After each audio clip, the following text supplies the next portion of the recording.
नमस्कार, मैं Vaibhav Mishra, medical and psychiatric social worker, mental health counsellor. दोस्तों, कुछ लोगों की अक्सर ही यह शिकायत होती है कि उन्हें गले के अंदर कुछ फंसने या फिर जकड़न का एहसास होता है। जब इस तरह की फीलिंग इंसान को होती है तो उसे लगता है कि वह ठीक ढंग से सांस नहीं ले पा रहा है। ठीक ढंग से सांस ना ले पाने के एहसास के कारण एक इंसान बहुत अधिक परेशान होता है और उसकी डेली रूटीन लाइफ डिस्टर्ब होने लगती है। परेशान इंसान अपनी इस समस्या के तरह तरह के समाधान खोजता है।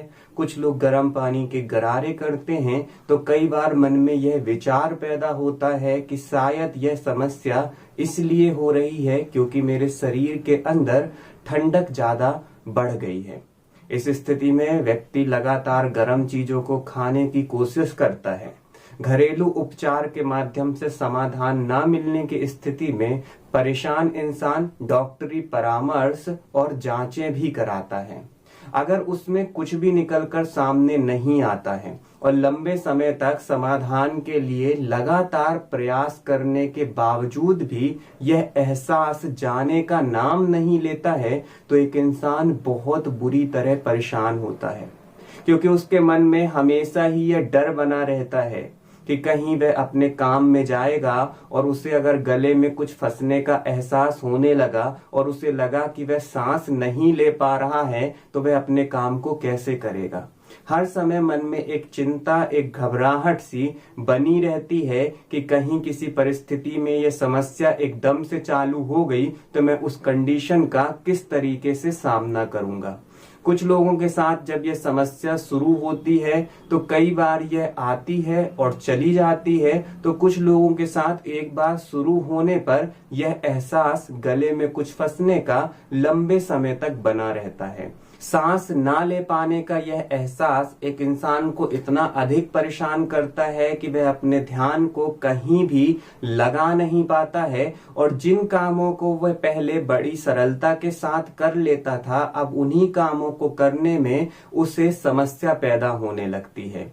तो अगर हम इसके कारण की बात करें तो यह समस्या एंजाइटी की प्रॉब्लम की ओर संकेत करती है।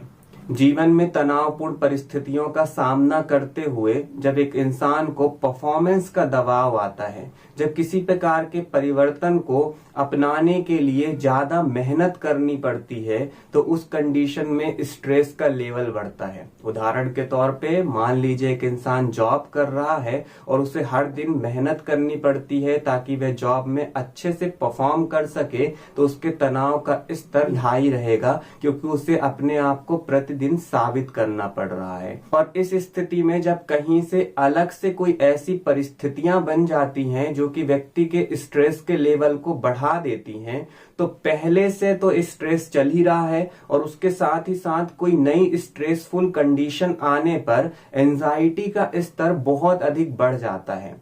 व्यक्ति को यह समझ में ही नहीं आता कि वह पहली परिस्थिति को मैनेज करे या फिर जो नई परिस्थिति उसके सामने पैदा हो रही है उसको मैनेज करे। लगातार मन में नकारात्मक विचार, कॉन्फ्लिक्ट पैदा करने वाले विचार, भविष्य को लेकर चिंता पैदा करने वाले विचार चलते चले जाते हैं।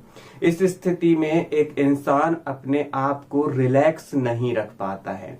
जब व्यक्ति अपने आप को रिलैक्स नहीं रख पाता है तो लंबे समय तक शरीर में दबाव पड़ने के कारण मांसपेशियां हमेशा टेंस रहती हैं और मांसपेशियों के टेंस रहने के कारण जब एक इंसान ठीक ढंग से आराम नहीं कर पाता है और परिस्थितियां बदलने का नाम ही नहीं ले रही होती हैं, तो दबाव बढ़ता ही चला जाता है, यानी कि स्ट्रेस का स्तर, तनाव का स्तर बढ़ता चला जाता है। ब्रेन में तरह तरह के केमिकल चेंजेस होते हैं। व्यक्ति हमेशा अलर्ट मोड में रहता है और उसे लगता है कि कब कौन सी परिस्थिति उसके सामने आके खड़ी हो जाए और उसे क्या स्टेप लेना पड़े, उसके लिए उसे तैयार रहना पड़ेगा।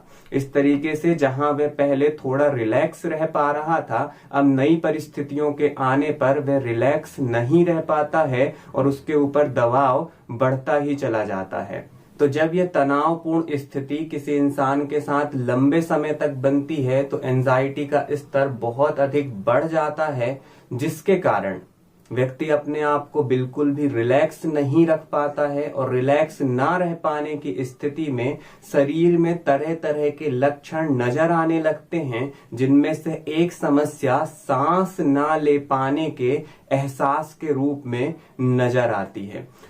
तो अगर ऐसी स्थिति आपके साथ बन रही है तो आपका पहला स्टेप होना चाहिए कि आप अपने आप को ज्यादा से ज्यादा रिलैक्स करें। साथ ही साथ इस तरह की एक्सरसाइज अपने डेली रूटीन लाइफ में सम्मिलित करें, जिससे आपके तनाव का स्तर कम हो सके तथा बिना वजह के तनाव को क्रिएट करने वाली परिस्थितियों से दूर होने की कोशिश करें। अगले वीडियो में फिर मुलाकात होगी। नमस्कार।